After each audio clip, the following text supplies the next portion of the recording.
आपने अक्सर सुना होगा कि यार मेरी टीम बहुत बड़ी है लेकिन मेरी टीम टूटती जाती है। उसके पीछे कुछ कारण होते हैं बहुत सारे लीडर के। तो साथियों उसके बारे में आपको बताऊंगा।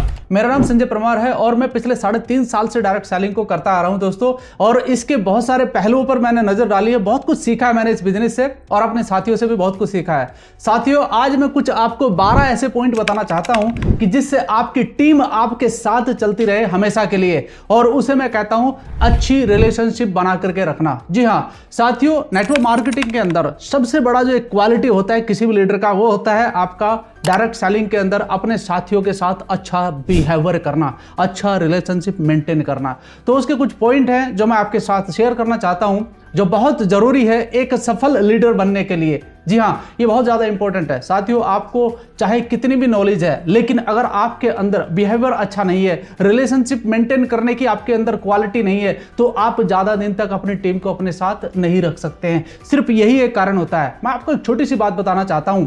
कभी भी कोई लीडर किसी कंपनी को छोड़कर नहीं जाता, वो हमेशा लीडर को छोड़कर जाता है। उसका कारण है कि आपकी उसके साथ रिलेशनशिप बिल्कुल भी अच्छी नहीं रही है, इसलिए वो आपको छोड़कर जा रहा है। ये सबसे बड़ा कारण बनता है। तो इसको मेंटेन करने के लिए आपको कौन कौन से पॉइंट पर फोकस करना है, कौन कौन सी बात को अच्छे से समझना है दोस्तों, अगर ये कर लिया तो मैं कहता हूं कि आपकी पूरी की पूरी टीम आपके साथ खड़ी रहेगी। ज्यादातर लोग करते क्या है कि वो सिर्फ टीम लीडर बनाना चाहते हैं, वो अपनी टीम के अंदर टीम लीडर क्रिएट करना चाहते हैं। बहुत अच्छी बात है, करिए, लेकिन आप उनके अच्छे दोस्त भी बनिए। उनके दोस्त बनना बहुत जरूरी है। यानी कि टीम लीडर बनाने से पहले आप उनके अच्छे दोस्त बनिए। उनकी बातों का आपको पता होना चाहिए कि वो सुबह कितने बजे उठता है, रात को कितने बजे सोता है, उसकी क्या आदतें हैं। आपको ये सारी बातें, ये सारी एक्टिविटी, उसका बिहेवियर कैसा है, आपको सारी बातों के बारे में उसके पता होना चाहिए, जो एक अच्छे दोस्त की निशानी होती है। साथियों बहुत सारी बातें हैं वैसे तो मैं आपको बताना चाहता हूं, लेकिन मेरा कहना है कि आप अच्छे दोस्त बनिए। तो वो व्यक्ति जो आपको 10 लाख रुपए का टर्नओवर दे सकता है, मैं कहता हूं कि अगर आप अच्छी दोस्ती कर जाएं तो आपको 25 लाख उससे भी ज्यादा का टर्नओवर दे सकता है। तो उसको मेंटेन करने के लिए कुछ पॉइंट है, ध्यान से सुनिएगा, मेरे साथ बने रहिए कुछ देर के लिए। सबसे पहला आता है ट्रस्ट। जी हां, ट्रस्ट। अगर आपको ट्रस्ट बिल्डअप करना आ गया ना एक बार अपनी टीम के अंदर, यानी कि आप ये समझ लीजिए कि ट्रस्ट एक ऐसा शब्द होता है जो कोई भी किसी के ऊपर भरोसा कर सकता है। इन सपोज आपकी टीम में आपकी टीम लीडर्स हैं, लेकिन उनको कहीं ना कहीं डाउट है आपके ऊपर, तो आपके ऊपर वो ज्यादा भरोसा नहीं करेंगे और वो जो रेस्पॉन्सिबिलिटी वो आप उसे दे रहे हैं वो भरोसे के साथ नहीं दे पाएंगे, जिससे होगा क्या कि ट्रस्ट टूट जाता है। तो मेरे भाई आपको ट्रस्ट पैदा करना है अपनी टीम के अंदर कि आप उनका अच्छा ही चाहते हैं, भला चाहते हैं और उनके साथ हमेशा खड़े हैं अपने बिजनेस को आगे बढ़ाने के लिए। नंबर 2 है हॉनेस्टी। जी हाँ, ऑनेस्टी एक ऐसा शब्द है जिसको हिंदी में आप ईमानदार कहते हैं। ईमानदारी कैसी होनी चाहिए, चाहे वो कुछ छोटा मोटा पैसे का लेन देन हो। दोस्तों अगर आपने कुछ ऐसा किया है, हालांकि मैं कहता हूं कि नेटवर्क मार्केटिंग में पैसे का लेन देन नहीं करना चाहिए, अगर फिर भी कर लिया है तो आप उसे सही समय पर लौटाने का एक आदत बनाइए। जी हाँ, और साथ ही साथ ईमानदारी एक और बड़ी चीज होती है। इन सपोज आप अपलाइन है, आपके किसी दोस्त ने आपको कहा साहब मेरे पास 2 लोग हैं, इनसे बातचीत कर लीजिएगा। आपने किया क्या, आपने उनसे बातचीत करी और अपनी दूसरी लाइन में उनको सेलेक्ट कर दिया। इससे क्या होता है आपको पता है, ये आपका जो एक ईमानदारी वाला मुखौटा है ना, ये हट जाएगा आपके ऊपर से और ज्यादा दिन तक आप टिक नहीं पाएंगे बिजनेस के अंदर। तो ऐसा भी बहुत सारे लोग करते हैं। तो यानी कि होनेस्टी बनाकर रखना है। Number 3 support. सपोर्ट किस बात का चाहिए, आपकी टीम को सपोर्ट चाहिए आपकी एजुकेशन का, आपकी टीम को सपोर्ट चाहिए आपकी मीटिंग्स का, आपकी टीम को सपोर्ट चाहिए आपसे अच्छी तरीके से बात करने का। जी हाँ, और वो खुलकर आपसे बातचीत करना चाहते हैं, अपनी प्रॉब्लम्स शेयर करना चाहते हैं, अपने ऑब्जेक्शंस आपके साथ शेयर करना चाहते हैं। आपका काम है उनको सोल्यूशन देना। जी हाँ, आपका मेन काम उनको सोल्यूशन देना है, बाकी तो बिजनेस तो वो कर ही लेंगे। जब तक आप उन्हें सोल्यूशन देते रहेंगे आपका सपोर्ट सिस्टम उनके साथ बना रहेगा। सपोर्ट ये नहीं कि चलो 10 आईडी, नहीं, वो एक गलत तरीका है। आप उनको समझाइए कि हाँ एक काम हो सकता है, उसमें होता क्या है कि जैसे आपका कोई साथी है, उसे प्रोस्पेक्टिंग ठीक से नहीं आ रही है, आप उसकी लिस्ट पर काम करना शुरू कर दीजिए। उससे होगा क्या कि उसके बिजनेस को आप ग्रो करने में उसकी मदद करेंगे। इसी को तो सपोर्ट कहते हैं। नंबर 4 है म्यूचुअल रिस्पेक्ट। दोस्तों म्यूचुअल रिस्पेक्ट का मतलब होता है कि आपकी टीम में नए भी लोग हैं, पुराने भी लोग हैं। अब नए लोग हैं या पुराने लोग हैं और बहुत सारा आपको यह भी पता चलता है ये ठीक से काम नहीं कर सकता है, ये बहुत अच्छा काम करता है, आपने सबके साथ एक म्यूचुअल रिस्पेक्ट बना के रखनी है ताकि म्यूचुअल अंडरस्टैंडिंग एक दूसरे के बीच में बनी रहे। आपके लिए नया और पुराना बराबर होना चाहिए, उसके साथ आपने बिल्कुल फेयरनेस तरीके से काम करना है। अगला पॉइंट है फेयरनेस, यानी कि नंबर 5 जो पॉइंट है फेयरनेस। दोस्तों आपको बॉस बन करके नहीं रहना है, यानी कि आपने किसी के साथ तो अच्छे तरीके से बात कर ली, किसी के साथ आपने थोड़ा प्रेशरली बात कर ली, नहीं, सबके साथ बराबर तरीके से बात करिए और बिल्कुल एकदम आपको बिजनेस पार्टनर बन के काम करना है। जी हाँ, इस प्रकार का फेयरनेस रखिए। आपको किसी की ज़्यादा तवज्जो नहीं करनी है, किसी की कम नहीं करनी है, बराबर रखिए। आपके लिए सब बराबर होने चाहिए, तो वहाँ पर बिल्कुल फेयरली अपना काम करिए आप, और आपकी दोस्ती आपके बिजनेस के अंदर बनी रहेगी और आपकी टीम आपके साथ बनी रहेगी। नंबर 6 पॉइंट है जो बहुत इंपॉर्टेंट है, इसको ध्यान से सुनिएगा। Share responsibility. जी हाँ, जिम्मेदारी देना सीखिए। अपनी टीम के अंदर आप लीडर बनाने से पहले अपने जो टीम लीडर हैं उनको आप रेस्पॉन्सिबिलिटी दीजिए। उनको बोलिए कि सर आप मीटिंग का लिंक दे दीजिए, इतने बजे हम मीटिंग करने वाले हैं। आप उसको बोलिए सर आप मीटिंग में आकर होस्टिंग कर दीजिए, मैं आने वाला हूं, मैं थोड़ी सी कुछ बातें बताऊंगा ताकि आप भी मेरे साथ बने रहेंगे। साथ ही साथ आप उसको बता सकते हैं कि सर ये कुछ लोगों का प्रमोशन है, आप थोड़ा पोस्टर बना दीजिए इनका। यानी कि छोटी छोटी सी जो जिम्मेदारी है ना, ये आप टीम लीडर को देना सीखिए। उसको बोलिए सर आप थोड़ा सा इस विषय के ऊपर थोड़ा सा बात करिए, मैं फिर 5 मिनट के बाद आता हूं। तुरंत कोई भी व्यक्ति स्पीकर नहीं बनता है, वो धीरे धीरे ही स्पीकर बनता है। जैसे जैसे उसकी टीम बड़ी होगी वैसे वैसे उसके अंदर कॉन्फिडेंस आना शुरू होता है और वो बोलना भी शुरू कर देता है। फिर आप उसको सिखाइए कि प्रेजेंटेशन कैसे दे सकते हैं सर, उसको प्रेजेंटेशन के बारे में बताइए, पीपीटी बनाकर खुद दे दीजिए उसको। सर आप ये पीपीटी लीजिए, इस पर आप बोलिए, मैं आपको पीपीटी शेयर कर रहा हूँ। आप उसको कोई वीडियो ऑडियो बनाकर दे सकते हैं ताकि उसकी मदद हो सके और वो उस चीज़ को कॉपी कर सके। तो ये कुछ चीज़ें हैं जो आपके सपोर्ट में भी काम आ जाएगी और आप उसे रेस्पॉन्सिबिलिटी भी दे पाएंगे। तो ये छोटी छोटी सी रेस्पॉन्सिबिलिटी जब आप उसे देते हैं तो आपका एक नया लीडर तैयार होता है और वो आपके साथ खुल करके काम करने को तैयार हो जाता है। ठीक है। नंबर 7 पॉइंट है कॉम्प्रोमाइज। अब ये कॉम्प्रोमाइज क्या है आपको पता ही है। कॉम्प्रोमाइज एक्चुअली तो हम बहुत सारे करते ही हैं अपने लाइफ में, लेकिन बिजनेस को डेवलप करने के लिए आपको कॉम्प्रोमाइज करना पड़ता है। आपके कुछ पर्सनल काम हो सकते हैं, आप कहीं पर जाना चाहते हैं, लेकिन आपका टीम लीडर आपसे बोल रहा है कि सर एक मीटिंग है, प्लीज आप मुझे थोड़ा सा टाइम दे दीजिए, उस मीटिंग को आपको करना है, मैं कुछ लोगों को लेकर आपके बीच में आ रहा हूं या फिर अपनी टीम को लेकर आ रहा हूं। तो आपको वहां पर कॉम्प्रोमाइज करना पड़ेगा, आपको अपना पर्सनल काम छोड़ना पड़ेगा। सबसे पहले आपके पास टीम होनी चाहिए, प्रायोरिटी बेस पर आपका बिजनेस होना चाहिए, क्योंकि वो लीडर आपके भरोसे पर आपके बीच में आया है, वो लीडर आपके भरोसे पर आपके बिजनेस में आया है। आपका दायित्व बनता है कि आप अपने काम को साइड में रखकर अपने इस प्रोफेशनल वर्क को तवज्जो दें और उस पर काम करें। नंबर 8 पॉइंट है अंडरस्टैंडिंग। अंडरस्टैंडिंग का मतलब है समझना, यानी कि आपका बिजनेस का जो कॉन्सेप्ट है उसको आप अच्छी तरीके से समझा दें।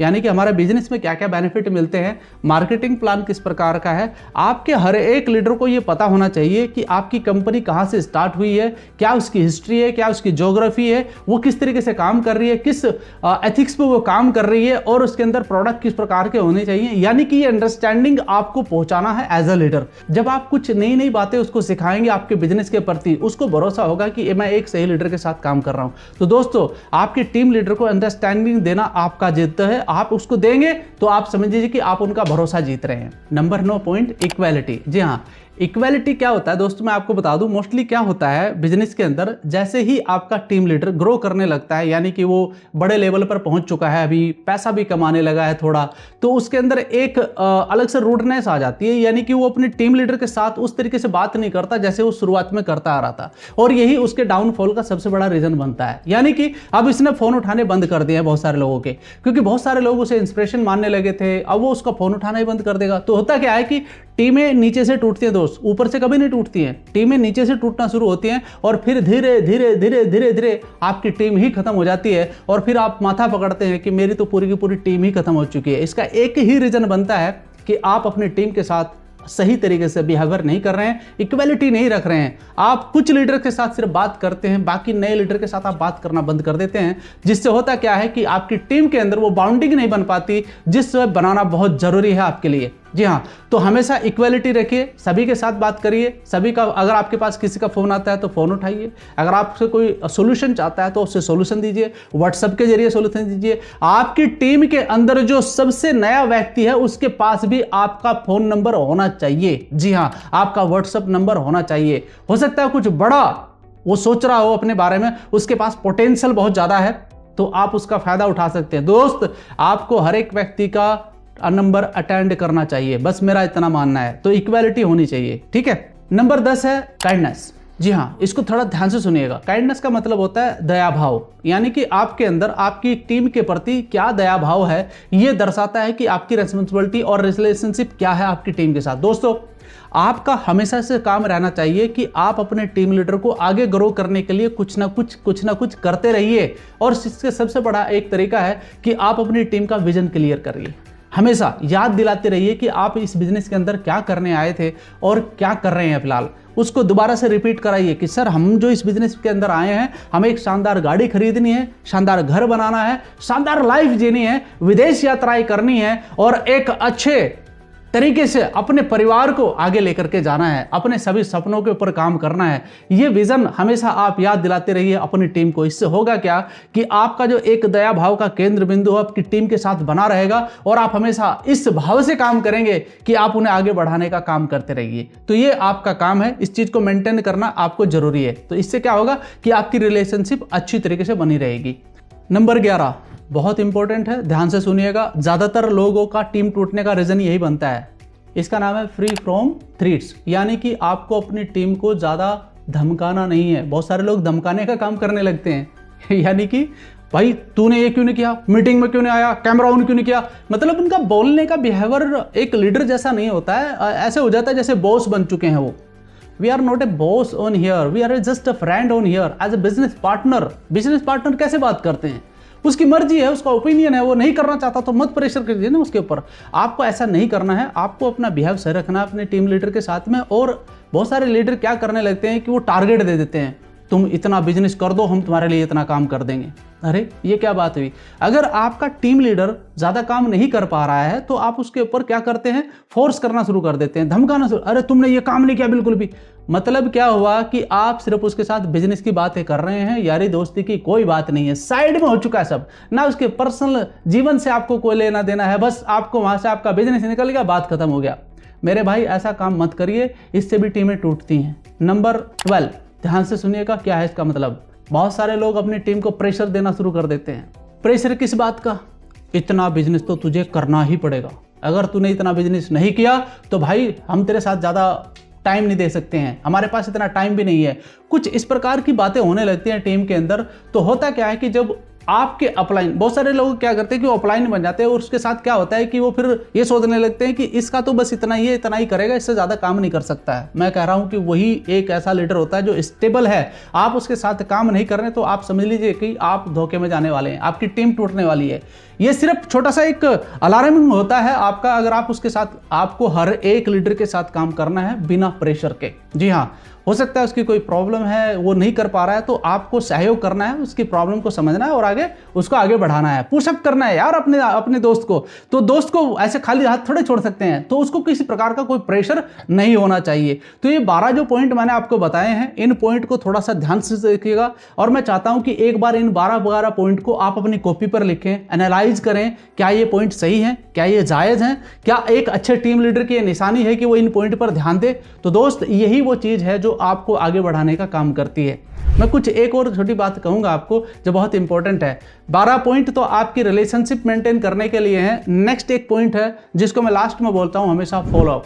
जी हाँ, आप अपनी टीम के साथ भी फॉलोअप में रहिए। हमें सिर्फ उन्हीं लोगों को फॉलोअप नहीं करना है जो कॉल पे बात करना है या फिर नए व्यक्तियों से तो आप फॉलोअप जरूर करिए, लेकिन आपकी टीम के अंदर भी बहुत सारे लीडर्स हैं जो काम कर रहे हैं आपकी टीम के अंदर, एक अच्छा बिजनेस आपको दे रहे हैं। तो उन लीडर्स के साथ कम से कम 2 बार दिन में आपकी बात हो जानी चाहिए।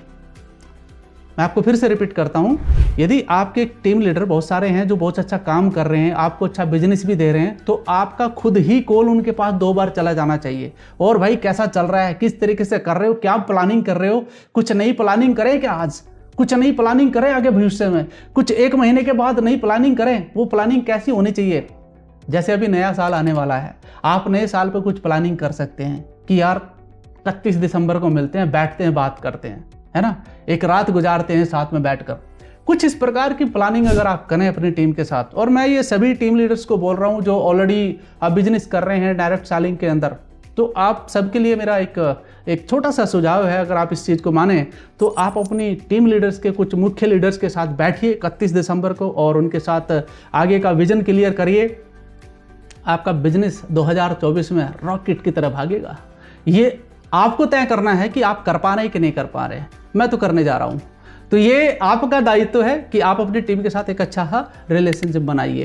क्योंकि दोस्तों होता क्या है कि मैं आपको बता दूं, सिर्फ बिजनेस निकलवाने तक आपकी दोस्ती अगर सीमित है तो आप ज़्यादा दिन तक उसके साथ बिजनेस करेंगे नहीं।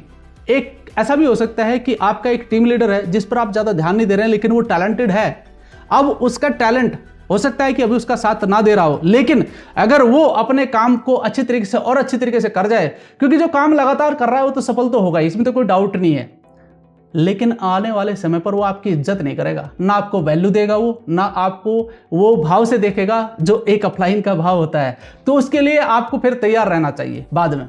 दोस्त, मेरा बस आपको यही कहना है कि आप अपनी टीम के साथ अच्छा रिलेशनशिप बना के रखिए। एक दोस्ती का, एक बड़े भाई का, इस तरीके का एक रिश्ता बनाइए, एक दोस्त का रिश्ता बनाइए। और ये व्यक्ति जो आपके साथ अभी खड़ा हुआ है, ये कभी आपको छोड़ के नहीं जाएगा। कभी आपको, जब आप ही धोखा नहीं करेंगे तो वो धोखा क्यों करेगा। हाँ, कभी कभी ऐसा होता है कि बहुत सारे लोग हैं जो बिजनेस नहीं कर पाते हैं, तो आप उनको सुलह दे सकते हैं कि भाई आप इस बिजनेस को इस तरीके से करिए, इस तरीके से करिए, इस तरीके से करिए। बाकी उनको आप प्रोडक्ट यूजर तो बना ही सकते हैं। मेरी तरफ से कुछ पॉइंट थे जो मैंने बहुत सरल भाव से आपको समझाने का प्रयास किया है। और अगर आप ये काम करते हैं तो आपकी टीम दिन पर दिन बढ़ती ही चली जाएगी, वो कभी आपको छोड़ के नहीं जाएंगे। Thank you so much. Wish you well to all of you.